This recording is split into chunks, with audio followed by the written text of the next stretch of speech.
Okay, hello, welcome everybody. Thank you for joining us. My name is Dion. I am the nutrition consultant for Choices Markets, Abbotsford location. And it is my pleasure to have a guest speaker with us tonight, clinical herbalist, Dr. Terry Willard. So before I hand it over to Terry and Wendy, who is from Garden of Life and Wild Rose, I'm just going to go over a couple of housekeeping items. So if you signed up for our event and are watching live, that means you are eligible for one of these. So that's a nutrition buck. That is $10 off if you spend if you spend $50 or more at any Choices Markets location. So that's wonderful. After the event, you will be sent an email and there'll be a quick survey for you to fill out. And then we will ask you for your physical mailing address and you will receive the nutrition buck in the mail. In order to ask a question, you can do that by submitting a message in the chat. And that will be forwarded over to our speaker. You will need a YouTube account to do that. So sign into your YouTube account now if you'd like to ask questions. Look for future events at our website, choicesmarkets.com. And to find out about our nutrition services, you can find that information at our website as well. So now with that, I'm going to hand it over to Wendy Brown from Garden of Life and Wild Rose, and she will introduce our speaker for the evening. Hello, everyone. Thank you so much for joining us this evening for the Choices sponsored event, Internal Cleansing, a Cornerstone of Health. Just to give you a little bit of a background on Dr. Willard. For over 40 years, Dr. Terry Willard has studied the medicinal properties of plants. He is recognized as one of North America's leading clinical herbalists, and he appears regularly in the print and electronic media as an exponent of responsible herbal use. He is also the past president of the Canadian Association of Herbal Practitioners, professional member of the American Herbalist Guild, and in the Canadian Health Food Association's Hall of Fame. Dr. Willard is the author of 12 books on the subject of herbs, including the pivotal Wild Rose Herbal Series, a trio of textbooks written to educate herbalists. Two of his books, Mind Body Harmony and Dr. Willard's Flower Essence, Emotional Alchemy and Spiritual Evolution, have been particularly popular with the general public. Dr. Willard has retired from clinical practice as of 2015, and he is the founder of Wild Rose College of Natural Healing, which serves correspondence students around the world. He lectures in the main lecture circuit to trade shows, MLM rallies, and does training sessions for the health food industry, pharmacy industry, and mass market industry. He does many radio interviews and TV spots every year, and he is semi-retired to an organic herb farm on Vancouver Island. At this time, I'd like to hand it over to Dr. Willard. Well, thank you, Wendy. It's nice to see you and talk with you. I'm kind of thrilled to be here and doing this for Choices. As probably most of you know from the name Wild Rose, that I definitely came from Alberta, and that's where we've been. Now I'm living over on Vancouver Island, as suggested here, and I live in a little organic acreage here where we grow all kinds of plants that we work with and study, etc. still. So that's kind of fun to be able to do that. I'm just trying to get this picture thing working properly because it doesn't seem to want to be working.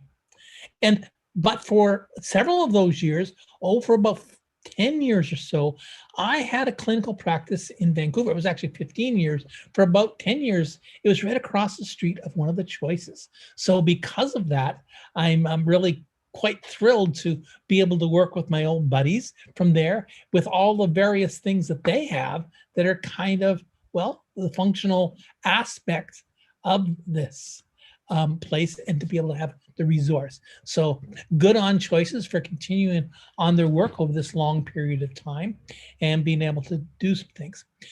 No, we're not just going to be talking about detoxes. We're going to be talking about various things.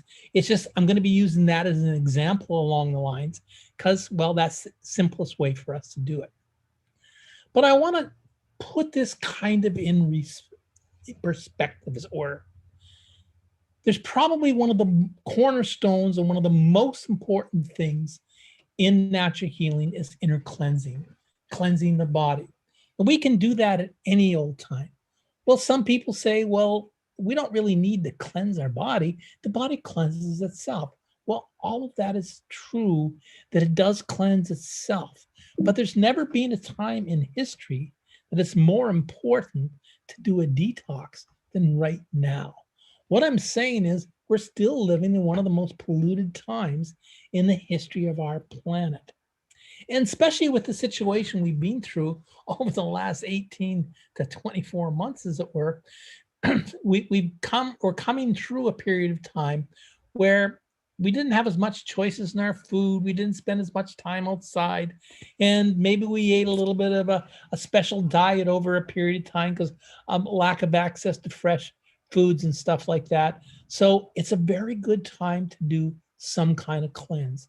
Our modern society needs to do this on a regular basis, because even though our body is made up for detoxing, we need to give it assistance. So there's certain rules we can do with that, and certain plans that we can look around at. Again, just to put this in perspective, our ancestors cleansed at least twice a year, and they ate organic food by rote because they had no other source. They couldn't go and get fertilized and commercial pesticide-ridden foods because they didn't exist. So if they felt it was important to cleanse on a regular basis, when we live in a more polluted environment and we're coming off of a period of time where we haven't had as many food choices, or we wanted convenient foods, etc., it might be important for us to do it. I'm often asked, what is the best time of the year to do a cleanse? And it's very easy to say, anytime that you can fit that cleanse into your world, that's when you should do it. If you have, let's say you're a 12-day cleanse or a 2-week cleanse and stuff like that, when can you fit it into your lifestyle? That's the best time for you.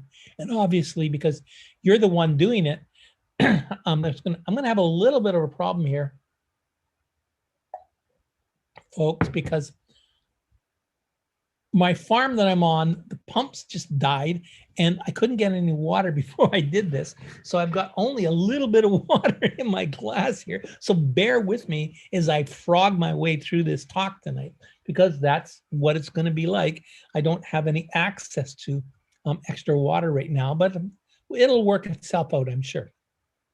So the best time is to do it whenever it fits in with your lifestyle. But saying that, the best of the best of the best is in the spring and the fall. I'm saying that even though we've officially entered into the summertime, this is also a great time as we're coming, things are opening up. We can get out in our gardens, we can get out in our various things and start reaping in the produce, reaping in the fresh vegetables. We can walk along the boulevard and be able to shop a lot easier and stuff like that. So as we change from that literally pandemic diet into this diet, it's a good time to be able to do it. But the key here is we do it once to 4 times a year. I'm suggesting 2 to 4 times a year is the best. One of the reasons we say the spring and the fall is the best, because these are natural cycles that the planet goes through. As the little grasses and the little sprouts come up in the spring, and as the leaves fall in the fall, those are definitely good times because we're using the tenacity, we're using the momentum of nature to be able to do that. Whenever we can be able to balance this off of a cycle that's bigger than us, we get a little bit more momentum. So I usually do a cleanse in the spring. I usually do one in the summer sometime and one in the fall. But by far the most popular time in Canada to do a cleanse is right after the Christmas festive season, in the new year. Because people come in for my clinic for many years to go, Father, for I've sinned. I can't believe I ate the whole thing over the festive season. Give me a detox. Well, of course, that being set aside, a lot of us are coming off a long period of time of eating a little bit heavier foods. And so this is a great time for us to do some kind of cleanse. So there are many different ways we can look at this, how to be able to do that. Even though cleanses are not really meant to be a weight loss thing, they can be able to help with that whole idea. So, but I'm going to give you a little clue here. Probably one of the most effective ways to be able to work on any kind of cleanse and to be able to work on our body is by switching. What do I mean by that? Well, a lot of people go on weight loss programs at this time of year so they can, look a little bit better when they're at the beach, et cetera, shorts, what you have it. And they want to do intermittent fasting and keto diet. Well, now there's been over 18,000 papers showing that this works, but it doesn't work just by doing it. It actually works better if you switch. What do I mean by that? Well, there's many different ideas on this. And I'm just pointing at one book here called The Switch by James Clement. But it really shows if we switch around our metabolic function a couple times a year, we'll have a better result with that. So a lot of people want to know which is better, intermittent fasting or the keto diet. Which one's going to work the best for me? And the answer is, if you say it's intermittent fasting, you're right. If you see keto diet, you're right. But if you say it's just intermittent fasting or just keto diet, you're wrong. It's better to go in one program for a while and switch onto another program for a while and switch on to another. I can't tell you how many patients have come in over the years and they've done intermittent fasting for 4 to 6 months, and now they hit a plateau. It's not making any changes anymore. Why? Because their body has fit into a groove with it. It's going along same old, same old. Now, if you switch from the intermittent fasting over to a keto diet for a while, that's going to have more effect. It's that simple. Then if you go into maybe a complete fast or a cleanse or whatever, the cleanses we're going to be talking about are really more of a situation where you're going through a kind of a mini keto diet, and you can put some intermittent fasting things on top of it. The idea is to switch on and off these various states. So over 20 years has been provided enough data for this, that the on and off switch that we can have of going through metabolic changes is more effective for us.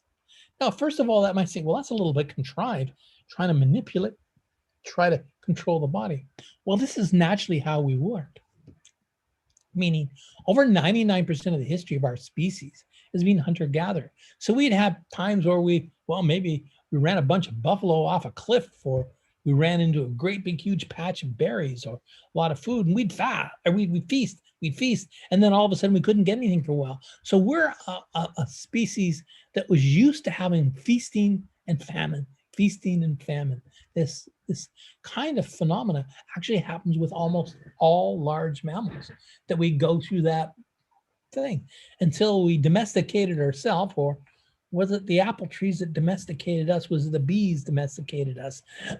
Some people think that agriculture actually benefited from us doing their work for them, and so they domesticated us, and still the opposite direction. But the point here is, once we got on this route that we have to do the same food over and over and over again, we get into a mundane way, and we want to switch off and on. So by rotating through programs, we have a much more successful way of being able to do it. It all comes down to two major phenomena of the body: the anabolic stage and the catabolic stage. Just to make sure we're on the same page so everyone understands what it is. Anabolic is a phase of building up the body. Catabolic is, kind of house cleansing. And of course, that's what we want to do with cleansing.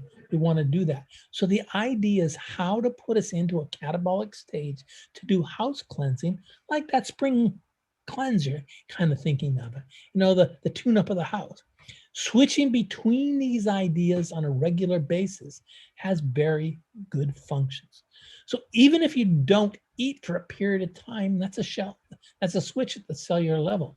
It comes down to switching back and forth. We can do it. We only need 12 hours for the switch. What does that mean? If we don't eat for 12 hours, and when we're eating, we're in the anabolic growth stage. But if we don't eat any food for 12 hours, then we go into a catabolic stage. So that's kind of the seed behind the whole intermittent fasting. Because if you don't eat for 16 hours, that means you're in a catabolic stage for 4 hours. So you're doing lots of cleansing during that 4 hours. And that's breaking down things that can be cleansed out. If we're always building and we're always grazing, we're always eating, we're not giving our body a big enough rest to be able to do the cleansing. And that's really what we're trying to look at here. So just to make sure, I've thrown around some words, I want to backtrack a little bit to make sure we all know what we're talking about here. Intermittent fasting means you eat for 8 hours a day and don't eat for 16, as I pointed out. In this case, we go into a catabolic stage for 4 hours, and that gives us that time to cleanse. Some people want to do it hardcore, so they don't eat for 18 hours. And that means they put an extra hours on, so they have 6 hours of catabolic stage. So a lot of people would do the situation where they wouldn't eat anything till noon, and then they would go from noon to 8 o'clock, and they can eat in that frequency there. That gives you your 8 hours, and then don't eat again until noon. Now that works in very convenient when you have a, should I say, a regular job and you have to go to work, et cetera, et cetera. But it's actually a little bit better if you have a choice of moving that backwards a little bit. If you have your first meal, let's say at 8 o'clock in the morning, and finish, let's say at 4 o'clock for your last food, you actually have a little bit better. So it's better to, eat like a king, lunch like a prince, and supper like a pauper type deal. That whole idea works just a little bit better than doing it. But any way that you can get in that period of time has a large function. So the idea to do is to create a lifestyle around that and do it. And this is very, very beneficial. You'll see, well, you can see benefits after the first day, but you really start seeing benefits at the 7th day. And by the 21st day, there's dramatic evidence. And you can keep on doing that for several months, but you start plateauing a little bit about the 3rd month. And by the 6th month, you almost always plateaued out. So the reason is your body at that point in time has got into a little bit of a rut. So you want to change into another program. And that means you can just start eating again and stop the intermittent fasting, do that for a week and go back into it. And then you'll kickstart it again. The keto diet is a little bit different. It's high fat, low carbohydrates, and that's the key here. Intermittent fasting, by the way, is low carbohydrates anyway, just by the nature of it, and moderate proteins during that period of time. What this does is it really tries to use fat instead of glycogen for the fuel and the carbohydrate mechanism, and that'll work. Now, this is very beneficial. You start seeing benefits right away. You start getting a little bit crazy around the 3rd day, and by the 7th day, you've evenized out, and then you can maintain it. But keto diet is absolutely not good for long-term use. For short-term use, it's fairly good. You're actually starting to do damage to the body if you do this for more than 3 months. You can do a modified keto diet by adding a little bit more protein or a little bit more carbohydrates in after the 3 months to continue that. But it's actually better just to stop that, go back to the intermittent fasting, do a detox, do something like that along the way, and then go back in. If you do a keto diet for more than 6 months, you're actually doing irreplaceable or irreparable damage to some of the organs, especially the bones in the body. You actually start building up osteoporosis and stuff like that. So I've certainly met a lot of patients that have done the keto diet too long, and it's actually causing damage in their tissue that we want to get around. You could also use protein cycling, where now we're upping the protein and working with that whole thing to be able to work with it. The key here, though, is all of them have low carbohydrates. And that's really what the idea is. By having as little carbohydrates, that fits into the metabolic function. Now, whenever you're doing a cleanse, you don't have to feel like you're being deprived. Oh my God, you can eat fantastic. If you're go to one of the online channels, or you go to our online detox Facebook page, you have a chance to be able to download a cookbook for free, a PDF of a cookbook. And it's got literally over 100 recipes of all kinds of things you can cook, and you can eat like a king or a queen or whatever you want to be in that sense. But you don't have to have deprivation. Notice, we're not talking about quantity of food. We're talking about quality of food, and we might be talking timing of eating. These are the biggest things. So it doesn't mean that you're going to have a bad time. Now, cleansing is kind of like tuning up your car. You might tune up your car once, twice, 3 times a year, depending on the situation, how much you're driving it. And we suggesting that maybe, just maybe, your body is worth as much as your car. Hey, if you wear out your body, where are you going to live? The idea here is we've got to be able to keep that tuned up and working on a regular basis. So let's just tune up that body and keep it moving along whenever you can. The classic detox that we use, and this has been on the market for over 35 years in Canada, and has several gold medals. It's made up of 4 different things: Cleanse Herb, Laxa Herb, Billy Herb, and CL liquids. It's a 12-day program for this. This 12-day program is literally designed to bring you through this process. Now, a lot of people ask, why is it 12 days? Well, that's a good question. And you know what the answer is? I personally think 12 is cool. And because 12 is cool and I designed it, I formulated it, I can do it, huh? Well, you know, that's not the reason I made it 12 days. But I do still think that 12 is a pretty awesome number. In fact, I consider it sacred. I mean, literally there's 12 inches in a foot, 12 months in a year, 12 astrological sign. Hey, JC had 12 disciples. I mean, how sacred can you get? In fact, in sacred geometry, a 12-sided figure, a dodecahedron, is one of the most sacred things you can have in sacred geometry. But you're right. That's not the reason I decided it'd be 12 days. But you got to admit, if you don't want it to affect your social life, and your social life's on the weekend, if you started on a Monday, that means you've only got one weekend because you're going to be finished on the next Friday after that. So there's only one weekend involved. Or if you don't want it to affect your business life, if you started on a Friday, you have the least number of business days. So it can kind of work out a little bit convenient that way. Yeah, you're right. That's not the reason either. The reason I did it is for this whole metabolic change phenomenon. Because whenever you lower the carbohydrates, it doesn't matter if you're intermittent fasting, or if you're doing a keto diet, or if you're doing a detox, or a combination of the 3, which we often recommend our clients to do. Whenever you're lowering the carbohydrates, you go through a metabolic change on the 3rd day, the 7th day, and the 11th day. By doing it 12 days, you've done this. It's kind of like changing the gear each time. You see, our body, its major currency, its dollar bills that literally runs how the body works. The dollar bills is sugar or glucose. Simple glucose is where we get our energy. And that runs through our body. So it's kind of like having cash in your pocket. Now, this is all right if you're eating carbohydrates on a regular basis. You're always putting stuff back in your pocket, so you have cash flow all the time. But if you're not taking in the carbohydrates, after about 3 days or 72 hours, you've kind of run out of cash flow. And you're going, wait a second, I don't have any dollar bills in my pocket. I know we don't use dollar bills as much, but bear with me and go along with this. That means we have to go to the ATM and pull out some money out of the thing to be able to have cash flow. Our bank account in our body is the fat cells.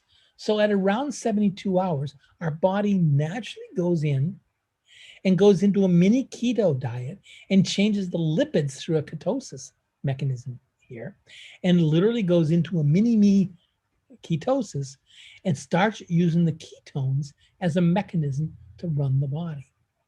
Well, that runs along pretty good, and it's working. So after you've done it, it's really hard for the first 3 days for some people. You might get a headache, you might be a little bit laxative, etc. But after 3 days, it settles itself down. Well, this goes along really good, but during that whole period of time, you see, the old ivory tower brain, it's still running on glucose. At the 7th day mark, literally the body goes, well, I don't know if I have enough carbohydrates to be feeding the brain all the time. So it switches the brain into ketosis. So now we're doing a deeper level of ketogenic diet. And that's why after the 7th day, you almost get a little bit giddy. You start feeling great.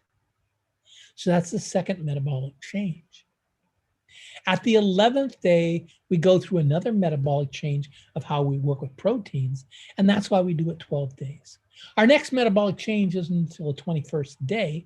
And so you can do 2 detoxes back to back to have 24 days and be able to go through one. But most people only want to make a 12-day commitment.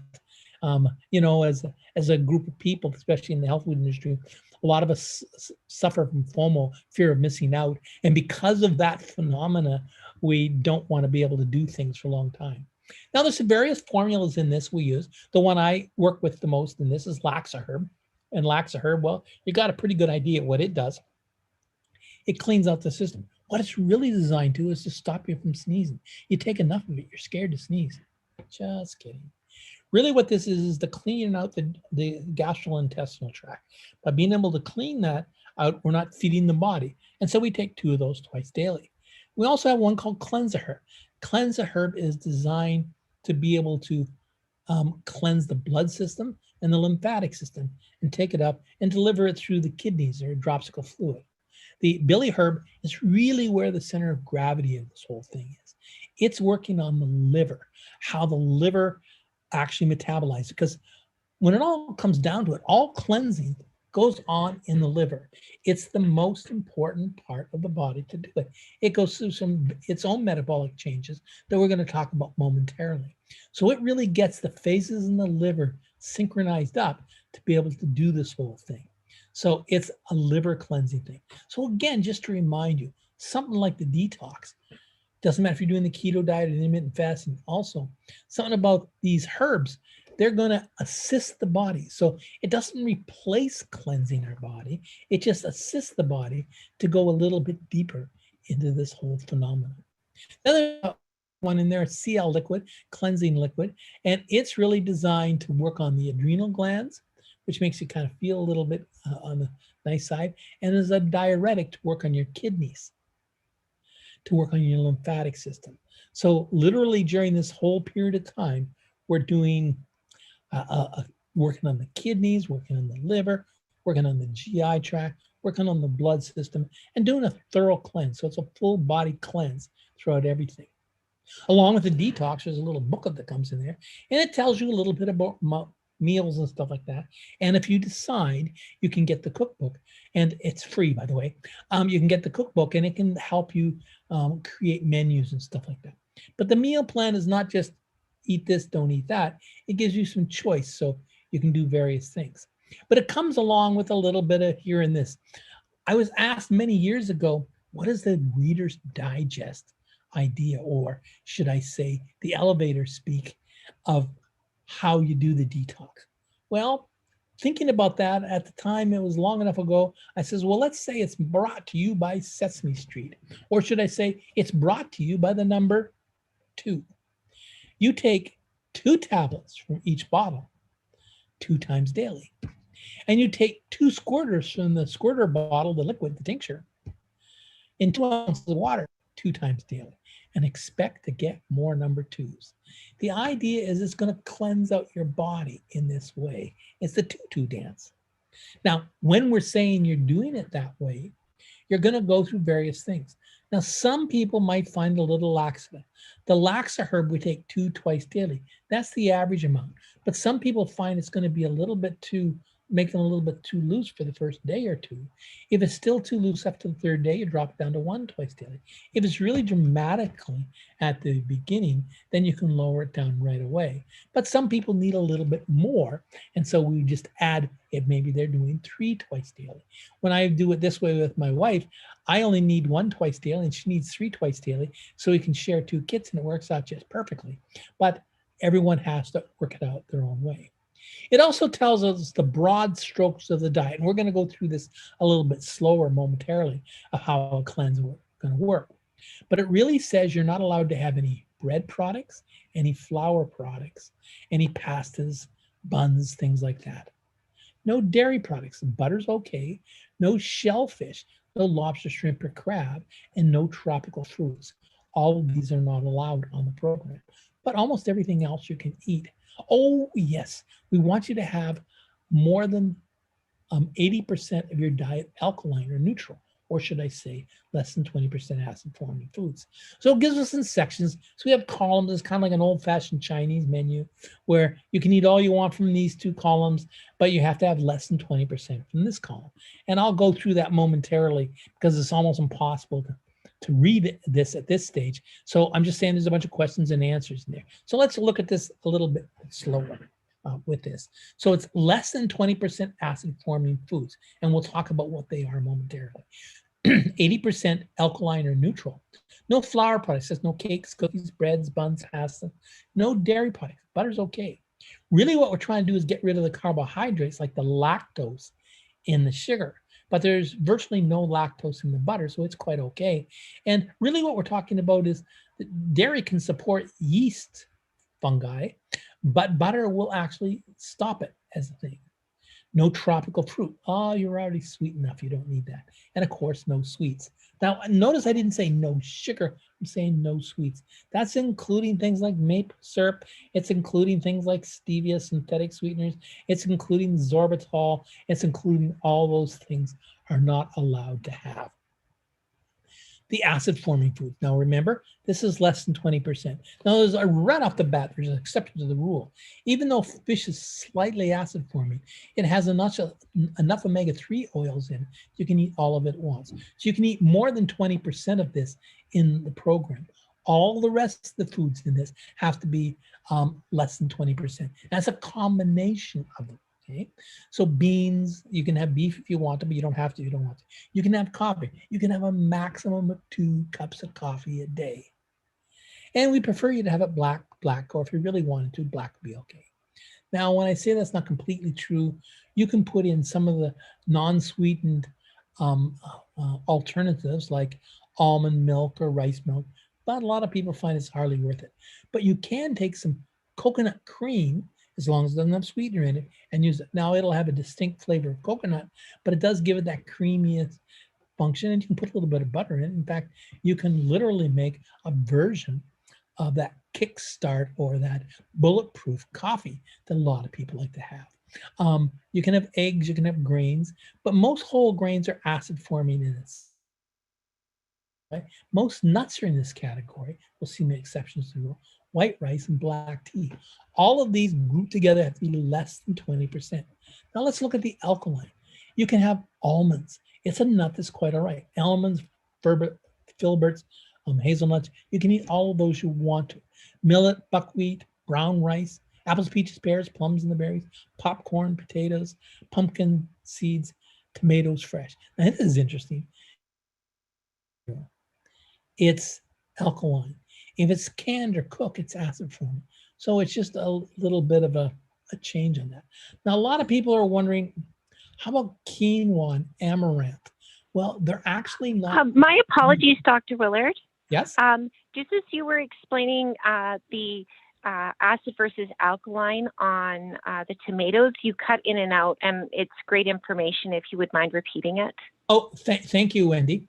I don't know why I'm cutting out, but you know, the universe is in chaos these days, and we just have to work with that. The tomatoes, if they're fresh, they're alkaline. If they're canned or cooked, like a salsa or something like that, a cooked salsa, then it's acid forming. So notice that it's not the actual food that's acid or alkaline sometimes, it's the preparation of how you do that would make a difference in the case. So I hope that's answered. So when I say that you can have fresh cut up salsa, no problem. But if you're having picante sauce or something that's made in New York City, just kidding, you're having something that's made and canned, that you can have, but it has to be very low in your diet, as it were, because it adds into your acid forming. And don't hesitate to interrupt me if I'm bouncing this off a satellite dish right now, one of these Starlink things. So, and they do say they go down a little bit in really hot weather, and it's not that hot. It's only almost 30 here right now, so it could be doing it. Neutral foods. You can have garlic, onions, chives, all you want, virtually all the vegetables, water, of course, herbal teas, butter, olive oil, tea seed oil. And if you want to, you can have hemp seed oil. It can't be cooked. It has to be in a raw, cold state. But if you want to put it on salads or something like that, or over your rice, you can do it that way. So this gives us a large variety of foods. And again, don't hesitate to look at the cookbook. But I've already mentioned that the liver is literally the source of where the cleansing is. So we have to look at it a little bit because it's really important onto itself. Just like the brain, the lungs, and the heart, we couldn't live without the liver. In fact, we can even go say the root of the word liver is live, as it were. It's part of the digestive tract, but it's really more part of the hepatobiliary system because it doesn't just work on digestion. It has over 500 functions of what it does. But in our case, the thing that we're looking at mostly here is the process and elimination. So almost all cleansing goes on through the metabolism of the liver. So it's really useful for us to look at it momentarily and see how it works.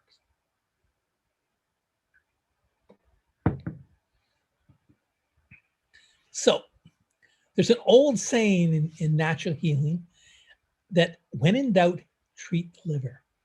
The liver is kind of like the apex of the whole body. It balances things out. So lots of times, if you just make sure the liver's okay, everything else will balance itself out. It's that simple. And so we want to be especially care. The detox and or the liver detox both work on the liver, and we'll see that momentarily as we're going through it. It's a fairly large organ. It weighs about 1.5 kilos. In some estimations, it's the largest organ in the body. Maybe the skin, depending on how you're looking at it, is the only thing that's bigger. It's just below the diaphragm here, and it has a major function. It certainly works on the digestive tract. And so food and nutrients as it's coming in will go from the digestive tract into the liver. And there's kind of like a little shipper receiver guy in there. And he goes through the warehouse and decides where everything's going to go. And it works that way. It's like a huge filter. And this huge filter filters out all the bad stuff and keeps the good stuff, or manipulates it to it will be a good stuff. So this great big filter is really kind of like a capillary bed function that does that. It also takes the portal vein. So it not only cleanses things coming into our body, every blood cycle, about 12.5% of the blood from our body, systemic blood from our body, goes to the liver and cleanses it. So it's cleansing out hormones, it's cleansing up old used toxins in our body, and it's cleaning and making sure it's got vigilance on what's coming into the body. And it all goes throughout the vena cava and goes through the heart. What the liver does is it goes through a phenomenon of biotransformation, or should we say transmutation, as it were. It transmutes base metals into golden health, as it were. But it goes through this thing. It goes through a process of a group of enzymes that really manipulate. So it's not just an enzyme or a function, it's a group of them. And during this process, we go through oxidation, reduction, hydrolysis, and conjugation. This is literally done in 2 phases. Phase 1 represents the common toxins we might come across, things that usually come from nature. For example, we might come across something like caffeine in nature, and it gets cleansed out in phase 1. So we can often tell how well phase 1 is doing if we drink some coffee in the morning, and if it's coming out in our urine and it has a certain smell to itself, if you can smell it in 3 to 5 hours, let's say 4 is the average, that's the regular state of detoxifying caffeine. If you don't smell it until 10 hours, it's too slow. If you smell it in an hour, it's going too fast. So that might mean you need to chill it out. Phase 2 is really designed for more complex chemicals. These are chemicals that are going along like preservatives, food dyes, or food flavorings and stuff like that. Lots of times these are man-made chemicals. Now, because we don't usually see these in nature, literally phase 1 is thousands of times more active than phase 2. But in our modern day society, phase 2 is very active in the sense that we're going through it quite a bit because we got more bizarre chemicals around. So what happens is the enzymes have to go through this, and they need a certain amount for the enzyme system to start, but it can only deal with so many. I like to look at this like going to the fairground, going to the Ferris wheel. If you go to the fairgrounds early enough, you get a seat on the Ferris wheel. It's really simple. You get there, you get your bum in the seat, and you get to go around. But when you're up there and looking around, you look down, there's a long queue there of people waiting to get on the Ferris wheel. Well, that's what our liver's like, because it can only detoxify so much in every revolution of this enzyme system. And because of that, we really got to speed up certain parts of it and get that whole phase thing, because while they're standing in queue, they're a little bit more toxic. especially between phase 1 and phase 2, as it were. So we want to keep it between the maximum and minimum. We don't want to have overflow here. So really what we're doing is this works through an enzyme system called cytochrome P450. And this stage works on that. And it's a very complex thing. As you can see, these are all various enzymes, and these are the chemicals that we're trying to detoxify. It goes around and around that cycle. What it's trying to do is polarize the chemicals so they're water soluble. And because they'll be water soluble, they'll be able to go out through the urinary tract, out through the bile ducts, et cetera, and that's how we do the actual elimination of the whole thing. So there, see, there it goes right now. What it does is it goes around this cycle.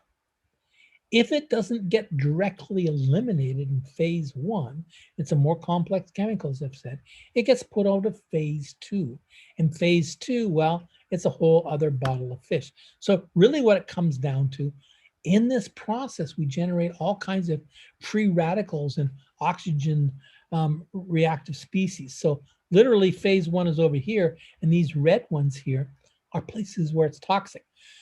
So we want it to go from phase 1 to phase 2 or eliminate through the body as fast as possible because it's toxic in there. So we want to get it through the process. These herbs, especially the ones in the billy herb, will be able to help that phase.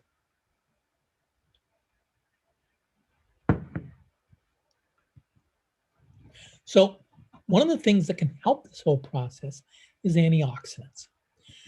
So some of the antioxidants that we can use is glutathione is one of the best. Now, I know you can go to your health shop and get glutathione, and it will really help this whole process. But glutathione doesn't absorb very well. Yes, there's some high-tech glutathione out there that's way better than others. And superoxide dismutase, it doesn't absorb very well either. These work really good. So it's really good to try to incorporate these in our foods whenever possible, using some of the other ones. And so if we use foods that are rich in glutathione as part of our cleanse, we can help that. Now, when you're doing a herbal detox, you're not allowed grapefruit and you're not allowed oranges. All the rest of these things are allowed. But if you're doing a liver detox, the grapefruit is literally allowed in the process. But not only do we want to go through phase 1 and phase 2, we want to go through phase 3, because phase 3, it literally, well, it's eliminating it from the body. We don't want to just get it out of the cells. We want to get it out of the body. So again, we want to excrete it through the kidneys or through the liver bile duct or go through the feces in the gut to be able to get it out of the body so it can, don't have to worry about it. So that brings us around to the whole concept of liver physiology. Now, when I say this, I want to say that this whole thing is kind of like a physiological metaphor. What do I mean by that? Well, when we're talking about liver energy, we're not talking about just the liver itself. You see, every cell in the body has its own little liver. Way back in history, when we were just one-celled organisms, way before we become a multi-celled organism, every cell had its liver. And those got multiplied, and we got more complex multi-celled organisms. Then we group things together to be the super liver, but each cell has one, and it's called the endoplastic reticulum. And this endoplastic reticulum, it will be able to work as a liver. So whenever you're working in things with liver energy, you're working on every cell in the body, not just the liver itself. Also, the emotions related to this whole thing are very significant. Yes, in many forms of medicine throughout history, Chinese being one, they apply a certain emotion to the various organs. So each function has a stagnation or an emotion related to it. So if a person has a stagnated function in their liver, or if their liver is running very hot, it will apply certain emotions. Now let's think about that for a second. What emotion do you think that applies to the liver? Some of you got it right. It's anger, it's jealousy, it's envy, it's competition. When you're green with envy, you're like a bile person. that is when the liver is being stagnated energy-wise. So if I have a patient that comes in that's very angry all the time, I know they have a congested liver. Or if I see a person that's got a congested liver, they're going to have anger on a regular basis that is going to be there. So if I treat the liver, I automatically treat the emotions. Or if I treat the emotions, I automatically treat the liver. So which came first, the anger or the liver problem? Well, it doesn't really matter. It's kind of like a vicious cycle. It doesn't matter where you interrupt them in this almost vicious spiral, as it were. You can get the same function working. Now, if you work on several things, you might take some flower essences, you might go to counseling, you might do systemic constellation therapy or some other kind of therapy to work with the emotions. That's going to help the liver. Or you can use the liver herbs to be able to work on that. And that's partly why we introduced the liver detox. The liver detox, as you might notice, is a 15-day program here. And being a 15-day program, it's a little bit different than the 12-day detox. The one added advantage we have with the liver detox really helps the FOMO. We get one cheat meal per week. So if you're going along and you know you're going to need a little bit of a cheat time, let's say that special birthday party, that special occasion, you haven't been out with the gang for, well, almost 2 years now, and you're going out, well, maybe you want to have that cheat meal go for that pizza. You should still do your liver cleanse, but you can go have that one meal per week or per 7 days, as it were. So it gives you a little bit of junction. We still have the same billy herb that we had in the ordinary detox, which its major herb here is black radish. That's working with it. But we also have a thing in here called milk thistle plus. And so these are some concentrates in there. And we have the general things, the dandelion, the ginger, the burdock, the black radish again, and the parsley root. And they're really working on building up and functioning with the liver and how it works. We're also doing C Herbal Plex. Now, this is not just a straight vitamin C. Yes, it's 500 milligrams of vitamin C, but it has 250 milligrams of lemon bioflavonoids, asparagine complex, rutin, some herbs and things in there, about 250 milligrams of it. And that all works together to work on those capillary beds. Remember how I said this big filter is like that? So we're literally fixing up some of the holes in the filters, cleaning that leakiness in there and being able to work with it. So the C Herbal Plex is one of the best antioxidants we can work with that. Again, eating the foods that are high in glutathione will work on this quite a bit. So one of the biggest questions is, what is the best kind of detox or cleanse for you? Well, everybody's different. We already introduced the intermittent fasting and the keto diet. Those are beneficial for you in certain ways. You can do that, or you can do the detox. Or again, as I've already said, you can do all three. You can do them together. Both the liver detox and the classic detox are very similar, so both of them will work. There's no question. The classic detox is more specific for the full body, and especially the gastrointestinal tract. So it's more or less a general cleanse, but a cleanse that's also working on the digestive tract. So if you're getting bloating or GERD or things along those lines, then that would happen. The liver detox is more specific to the liver itself. If we're trying to tune up the liver, maybe you have a history of liver problems or runs in your family, or you might have been hard on the liver over the last several months. Some people going through this period of time drank a little bit more alcohol and they want to get their liver back in shape. This would be that function. It also gives you an added advantage of being able to have one cheat meal per week, as it were, per 7-day period, as it were. The classic detox is almost always done before you do the liver detox. So if you just want to use the liver detox as a detox, you don't need to do the classic detox first. But let's say you have some kind of health issue like fatty liver, or you've had a history of hepatitis, you want to be able to clean out the liver and really work with it, we suggest you do a herbal detox first, because by doing the classic one, you're cleaning up the GI tract, getting rid of some of the toxins and some of the things in there for it. And in the process of getting rid of some of those toxins, they're not feeding the liver. And then you go into liver detox after that. If you're just dealing with those gastrointestinal things, and again, that's the reflux or the GERD or bloating or just not irritable bowel syndrome, things along those lines, the classic detox is better to do. Usually we do the classic detox about 2 to 4 times a year, depending on your situations.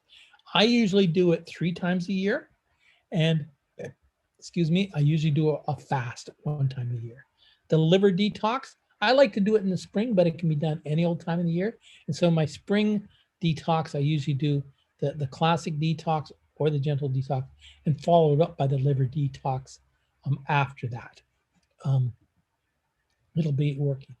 But it's a little bit different than the classic detox. The classic detox, we do it for a period of time. We'll do 1, maybe we'll do 2 in a row sometimes, but we suggest you wait at least a month to do a 3rd one.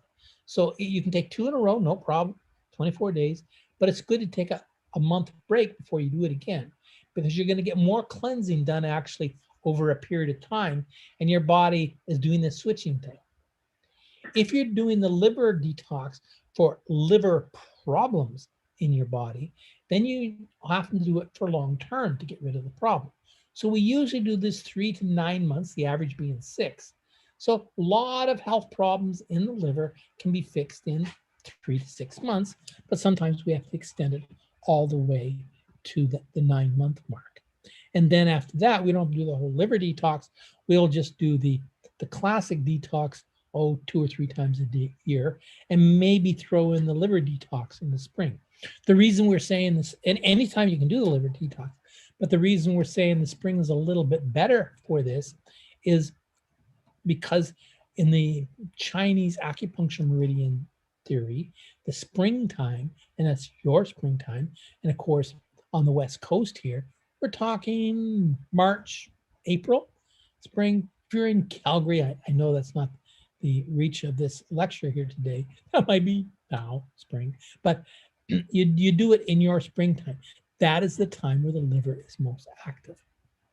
So if you want to find out more about all these things, I have it all in all kinds of blogs. You can go onto my personal blog page at drterrywillard.com, and we go through many different blogs on how the digestive tract works, kind of a diagram of how the whole digestive things in storylines, and show how it works, how the various herbs and stuff like that work with it.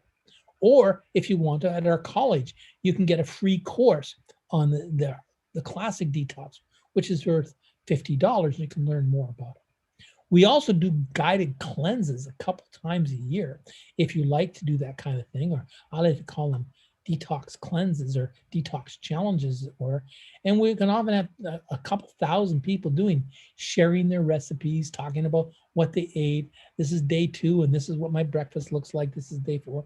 And it creates kind of a community or camaraderie, and you have a large number of people answering questions. Of course, our Facebook support pages also create some action around that you can ask questions at any old time, and they're going to be able to help you with that. So I'm going to kind of pause here for a little while and see if Wendy has any questions that's being accumulated. Yes, we do, Dr. Willard. We have some wonderful questions. The first one actually goes back to when you were discussing the cycling of the diets. Are there any specific considerations that one would have, say, someone in their 20s versus, say, someone in their 40s versus, say, someone who is more elderly cycling between the diets? Interestingly enough, it's not that significant. Yes, we want to make sure that the carbohydrates are even less the older you go. So meaning that our population is starting to have diabetes after 50 way more than it did even 10 years ago. But we have a lot more 30-year-olds are also tending towards diabetes too. So it doesn't actually make that much difference if your age.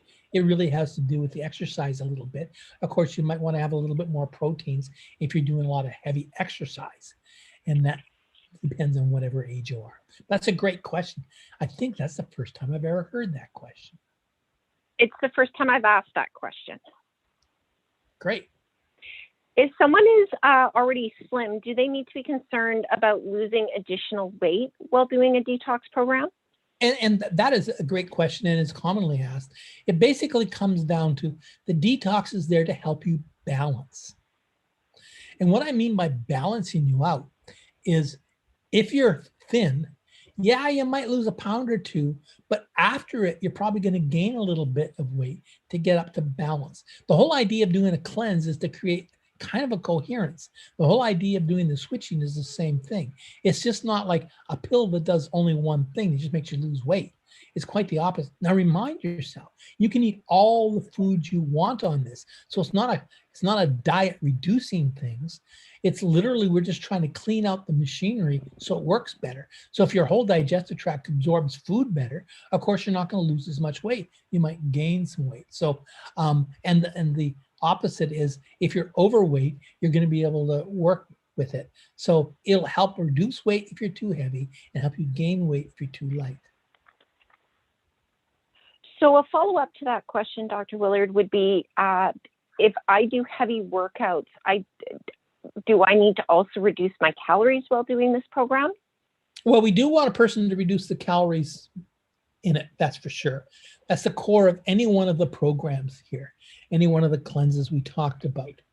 And even though it sounds like it's counterintuitive, yes, you don't want to be running a marathon when you're cleansing these, but you could use it to prepare for a marathon. What do I mean by that? Is you're going to get your body used to using other reserves besides carbohydrates for energy. So literally, if you're working out really heavily and you're on a carbo-reduced diet, that means your body goes in and actually metabolizes the oils and the fats to create ketones to be able to work with this whole thing. And so you're getting rid of the fat at a deeper and more thorough level. So you're creating a lean body mass is what most people do in the exercise for in the first place. So over a period of 12 days, 24 days, it's not going to make that much difference at all, as long as you're eating on a regular basis. So you might eat more, but not necessarily carbohydrates. You're already sweet enough. You don't need to have more sweets. You had talked about a cheat meal being acceptable with the liver program. What if I cheat on the classic program and do not follow the diet? If you cheat on the classic program, then you have to start your metabolic changes all over again. So let's say you cheated at day 6. That means you have to go 3 days to go through the first metabolic change again for the carbohydrates. If you do it in day 8, you've gone through the first change and the second change, then you have to go back to the first change again. So the further on down the line you leave the cheat, the more metabolic changes you go through. It's not mandatory. I mean, this is your own body. You can do whatever you want with it. And in the process of doing that, you're going to get more bang for the buck if you follow the diet. We have another cleanse, a gentle one that's actually designed that you can do those around it. But the classic one is really designed. You get more bang for the buck if you don't cheat, but you still have benefit. The way I like to look at it, let's say you get 2 points if you just do the diet. Some people say, what if I just do the diet, don't do the herbs? You get 2 points. So it's like you're playing a game, you get 2 energy points. That's great. Okay. If you don't want to do the diet and just do the pills, you can do the pills and get 2 points. You put the 2 together, you think you get 4 points, but it's exponential. You get 8 points. So by doing the 2 at the same time, you get a much bigger function, but you're going to get benefit no matter which way you do it. Just a matter of better bang for the buck. If someone is already having regular bowel movements, i.e. 2 to 3 per day, would they still use the Laxa Herb? Absolutely. We'd still use it. Now, they might not need as much, so they might start off in 1 twice daily, and that's all they're going to need. But we have an awful lot of people. It's a matter of keeping everything going down a one-way street the right way. So we want to continue doing that, but we want to get a little bit deeper into the cleansing. We don't necessarily want to have it at a diarrhea level, though. So if it starts to get to a diarrhea level, stays there for more than 72 hours, then we back off a little bit. If I chose to do 2 herbal detox classics back to back, would I take a break between that and a liver program, or would I start with the liver program immediately afterwards? Good question. You can start with the liver program immediately. So there's no need to have a juxtaposition or a break between the classic detox and the detox. In fact, that's your best case scenario, to not have a break. A few questions regarding the diet and the different foods that can be consumed. Would it be beneficial to add lemon to the water you're drinking? Yes, you can use lemons and limes as seasonings, even though we say no tropical fruit. And let's face it, some of this is for lack of space. We can't go through every fruit in the world, but we let people use lemons and limes as that function. In fact, drinking a little bit of warm lemon water when you wake up in the morning is very beneficial. By putting a little bit of a ever so slightly acid thing in your stomach, will clean out your whole body and work on some of the elimination. In fact, some people think it's almost like taking one Laxa Herb. Is someone able to use flour substitutes, things like nut flours, on the program? Absolutely. Absolutely. So an awful lot of people will use them. So in the cookbook, we have some almond cookies where you're making almond milk, and with that you end up with some kind of almond mush, almond flour, and then you can use those for cooking. So using the nut flours is quite all right. And you can also use some of the legume flours. Now, when I say that, the legumes themselves, the beans, should be less than 20% of your diet, so you can have them, but they're kind of like a treat category, and you can't have a lot of them. It mentions vinegars. Is apple cider vinegar all right? No, it's not. So during this cleanse, we want to keep vinegars out for various reasons. On the liver detox, though, you can put the vinegar in. We also don't want people to have soy sauce during this period of time, but on the liver one, you can have a soy sauce.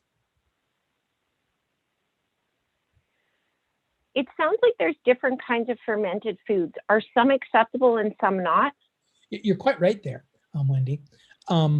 Any of the fermented foods that are brined, you can have. So, for example, olives are in a brine sauce. What that really means is a lot of salt in them. And therefore, the bacteria, like the yeast, can't grow in it. And that's okay. So really, traditional sauerkraut, lactobacteria fermented ones are all right sauerkraut. We don't say you can have sauerkraut, but good sauerkraut is actually quite healthy for you to have during this period of time. Not a large amount, but small amounts. But a lot of the stuff you get in your supermarket is just vinegar and literally dead cabbages. So those ones are not a healthy food, but truly fermented ones. So there's many fermented lacto-fermented ones you can have. You mentioned no sweets. Is that just sugar, or can we use natural sweeteners like stevia or xylitol? No, you can't. So the idea here is, even though they're not carbohydrates, they still stimulate the amount of insulin.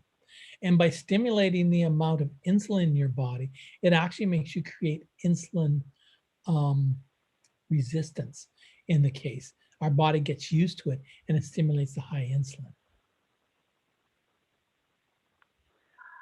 Are medicinal mushrooms acceptable? It says no mushrooms. Good question. The medicinal mushrooms, the maitake, the shiitake, the reishi, the cordyceps, they're quite okay. So virtually all of the medicinal mushrooms, except for the agaricus mushroom, you can eat on the detox or take as a supplement on the detox or the liver detox. The agaricus has too much mold with it, and because of that, we can't have them. One more question regarding diets. Where does coconut fall? Coconut's an interesting food.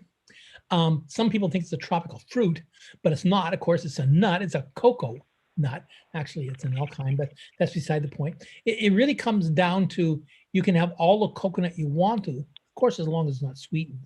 If it's unsweetened coconut, that means you can have coconut water, you can have coconut milk, you can have coconut cream.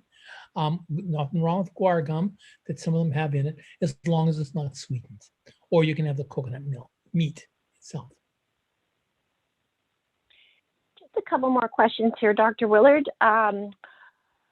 Billy Herb supports bile. I don't have a gallbladder. Is that a supplement I should be taking?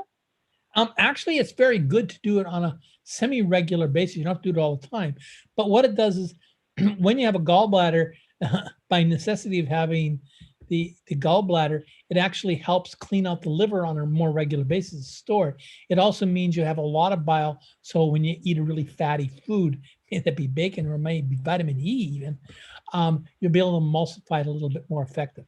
So we suggest if you have a little bit of a gallbladder problem, taking Billy Herb on a regular basis will help fix the gallbladder and clean that out. If you've had your gallbladder taken out, it'd be good to do that at least a couple times a year. Maybe the whole liver detox or the classic detox or just the Billy Herb by itself.